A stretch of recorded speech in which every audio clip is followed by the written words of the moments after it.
Welcome back. તો આપણે વાત કરી રહ્યા છીએ પાસપોર્ટ અને તેને લગતી તમામ બાબતોની. રેન મિશ્રા સાહેબ આપણી સાથે જોડાયેલા છે, रीजनल पासपोर्ट ऑफिसर છે. मिश्रा साहब, फरी एक बहुत ही अहम सवाल मेरा है. अभी क्या है कि जो एजेंट लोग हैं वो कहीं पान कार्ड निकालते हैं, गुमास्ता धारा, आईटी रिटर्न बनाते हैं, तो वो अब पासपोर्ट भी बनाते हो गए हैं. तो ऐसे में लोगों का भरोसा अब एजेंटों के ऊपर भी बढ़ता जा रहा है. तो क्या पासपोर्ट बनवाने के लिए एजेंट के पास जाना जरूरी है? ये बड़ा महत्वपूर्ण सवाल आपने पूछा है। पहले की जो व्यवस्था थी, जब मैंने बताया आपको, जो हमारी मैनुअल सिस्टम था, उसमें एजेंट लोग पासपोर्ट ऑफिस की तरफ से कुछ ऑथराइज्ड एजेंट भी थे, ताकि लोगों को वो पासपोर्ट एप्लीकेशन फॉर्म भरने में मदद कर सकें, और वही लोग उनके पासपोर्ट एप्लीकेशन फॉर्म भरवा के जमा करते थे, वो बाकायदा ऑथराइज थे।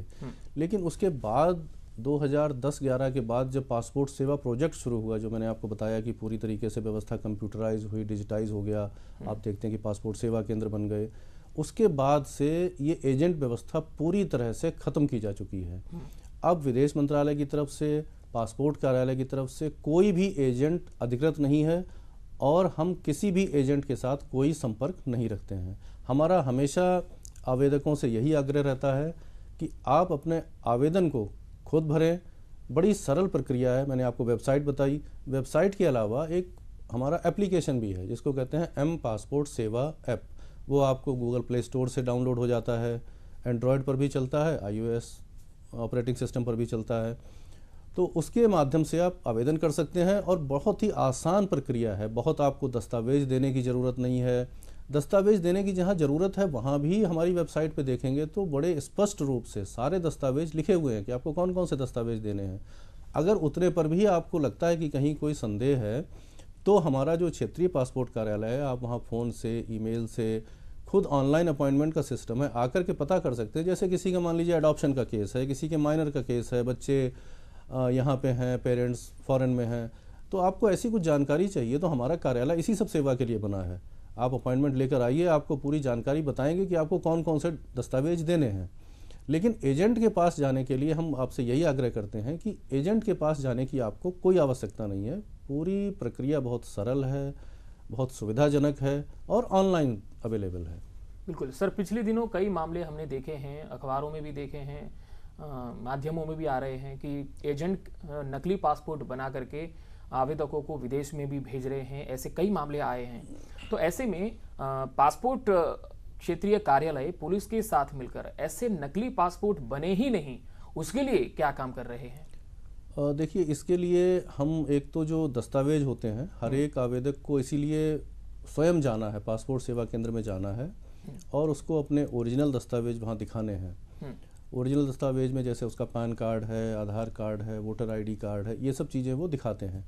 अब इसमें होता क्या है कि पासपोर्ट के जो एजेंट हैं, वो बहुत बार लोगों को मिसगाइड करते हैं, या कई बार, बहुत बार तो ऐसा है कि आवेदकों की जानकारी के बिना ही उनके दस्तावेज लेकर के किसी और का आवेदन करा के कुछ मिलती जुलती शक्ल का आदमी ले लिया, कि ये उसी उम्र का, देखा कि उसी उम्र के आसपास का व्यक्ति है, कुछ उसका मिलता जुलता चेहरा मोहरा है, उसको खड़ा करके और उन दस्तावेजों के आधार पर किसी दूसरे का पासपोर्ट बनवा देते हैं।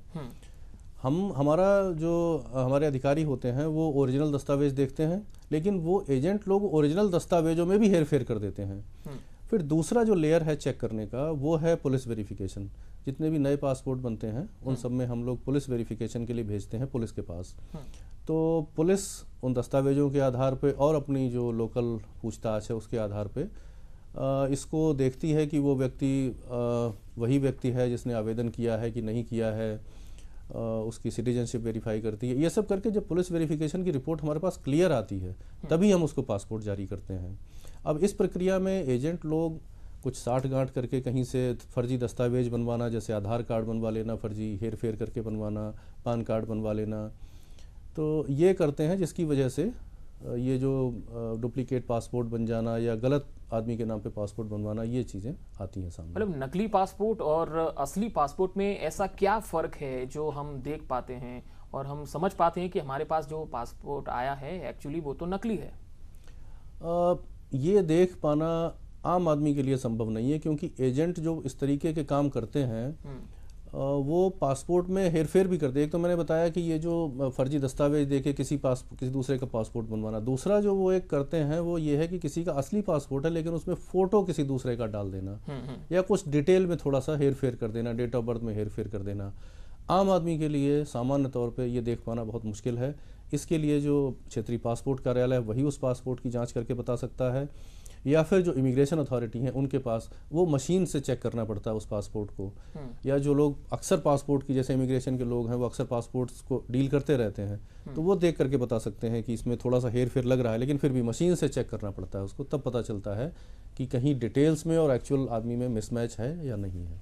अच्छा सर, कोरोना काल से पहले जो पासपोर्ट की जो फाइलें थी वो कितनी संख्या में आपको मिलती थी, एप्लीकेशन कितनी मिलती थी, और अब उसमें क्या बढ़ोतरी आप देख रहे हैं या कटौती हुई है?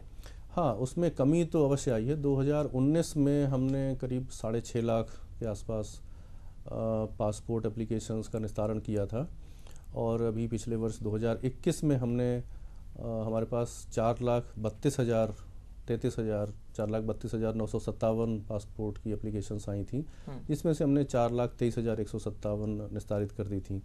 तो इस तरीके से देखा जाए तो कमी तो आई है, क्योंकि पासपोर्ट तो फॉरेन ट्रैवल से संबंधित मामला है, तो जब तक फॉरेन ट्रैवल पूरी तरीके से खुलता नहीं है तब तक इसमें थोड़ा कमी रहने की ही संभावना रहती है। लेकिन अब धीरे धीरे ये बढ़ रहा है, जिस तरीके से फॉरेन ट्रैवल बढ़ा है, एडमिशन्स फॉरेन में होने लगे हैं, यूनिवर्सिटीज़ खुलने लगी हैं दोबारा से। टूरिज़्म का तो अभी बिल्कुल नहीं हो रहा है, लेकिन हाँ बाकी अपने कुछ बिजनेस के काम से जो लोगों को जाना है उनको पासपोर्ट की ज़रूरत है, तो वो लोग ले रहे हैं, और धीरे धीरे अब ये बढ़ रहा है। बिल्कुल। दूसरी बात मुझे ये जाननी है कि अगर कुछ सुधार हमें करवाना है, अगर पासपोर्ट बन चुका है, अगर उसमें कुछ सुधार करवाना है, जैसे कोई शादी जिसकी हुई पहले नहीं थी लेकिन अब शादी हो गई है, या किसी को बच्चा है और उसका भी पासपोर्ट बनवाना है, तो उसके लिए क्या प्रावधान है? हाँ बिल्कुल, पासपोर्ट में जो चीज़ें सुधार करवाने वाले हैं उसमें जो सामान्य तौर पे हम देखते हैं वो एक तो होता है कि जिन लोगों की शादी हो गई है उनको अपने स्पाउस का नाम ऐड करवाना होता है, ये बहुत कॉमन है।